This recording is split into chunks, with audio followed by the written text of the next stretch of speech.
चलिए एक ऐसी रात में चलते हैं जो किसी हॉलीवुड एक्शन फिल्म का सीन लगती है। स्रोत एक ऐसी ही नाटकीय काल्पनिक कहानी हमारे सामने रखता है, लेकिन इसके पीछे जो सवाल हैं वो बहुत गहरे और असली हैं। तो कहानी की शुरुआत होती है साल 2026 में। तारीख है 3 जनवरी और घड़ी में सुबह के 2 बज रहे हैं। जगह है वेनेजुएला की राजधानी कराकस, पर ये वो कराकस नहीं है जो जागता है। एक साइबर अटैक ने पूरे शहर का पावर ग्रिड ठप कर दिया है। हर तरफ सिर्फ घना अंधेरा है।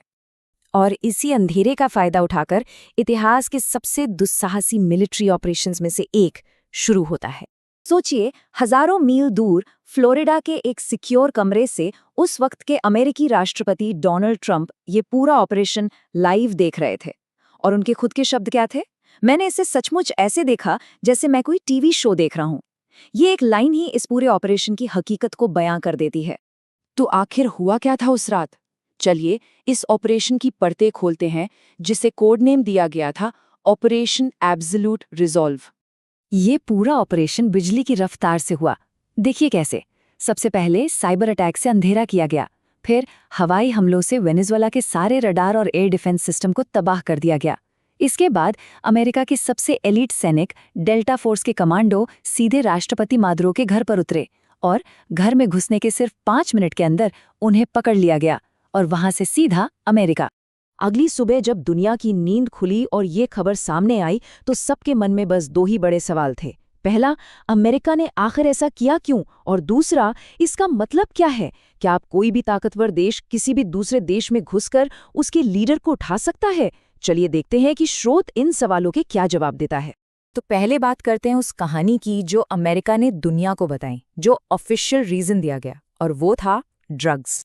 जी हाँ, आधिकारिक तौर पर यह कहा गया कि राष्ट्रपति मादुरो पर न्यूयॉर्क में नार्को टेररिज्म मतलब ड्रग्स और आतंकवाद फैलाने की साजिश, अमेरिका में कोकेन भेजने और हथियारों से जुड़े बहुत संगीन इल्जाम थे।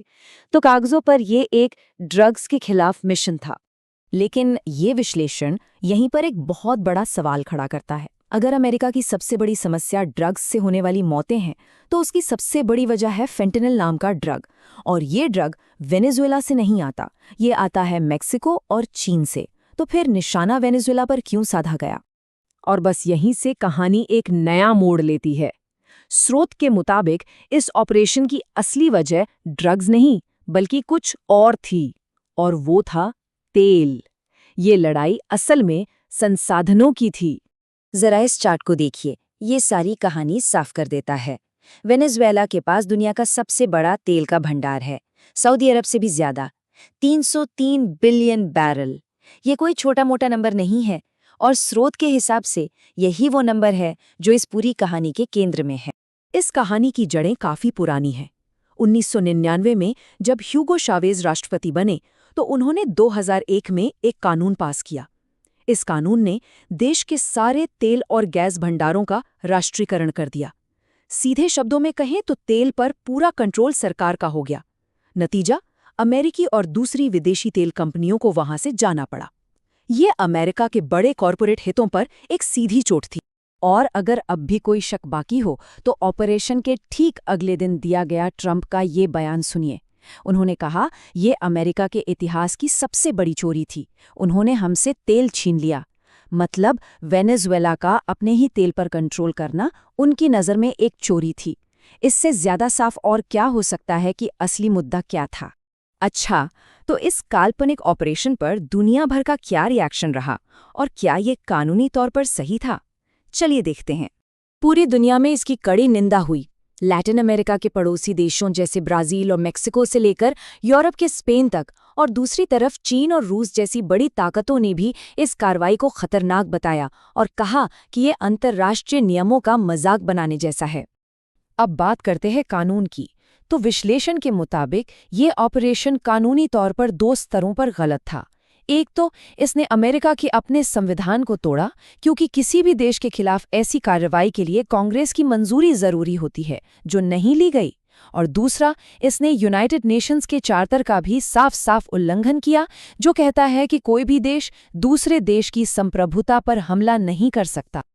आखिर में स्रोत हमें इस घटना के दूरगामी नतीजों के बारे में सोचने पर मजबूर करता है कि ये सिर्फ एक रेड नहीं थी, बल्कि शायद एक नई और खतरनाक विश्व व्यवस्था की आहट थी। स्रोत में कई आलोचकों ने इस घटना को एक नया नाम दिया, न्यू एज कॉलोनियलिज्म, यानी नए दौर का साम्राज्यवाद। मतलब तरीका नया है, लेकिन मकसद वही पुराना है, किसी दूसरे देश में घुसकर उसके कीमती संसाधनों पर कब्जा कर लो। और यही बात सबसे ज्यादा चिंताजनक है। ये विश्लेषण चेतावनी देता है कि जब ताकतवर देश ये मानने लगते हैं कि नियम कानून सिर्फ कमजोरों के लिए हैं और वो खुद इनसे ऊपर हैं, तो ये पूरी दुनिया में अस्थिरता को जन्म दे सकता है।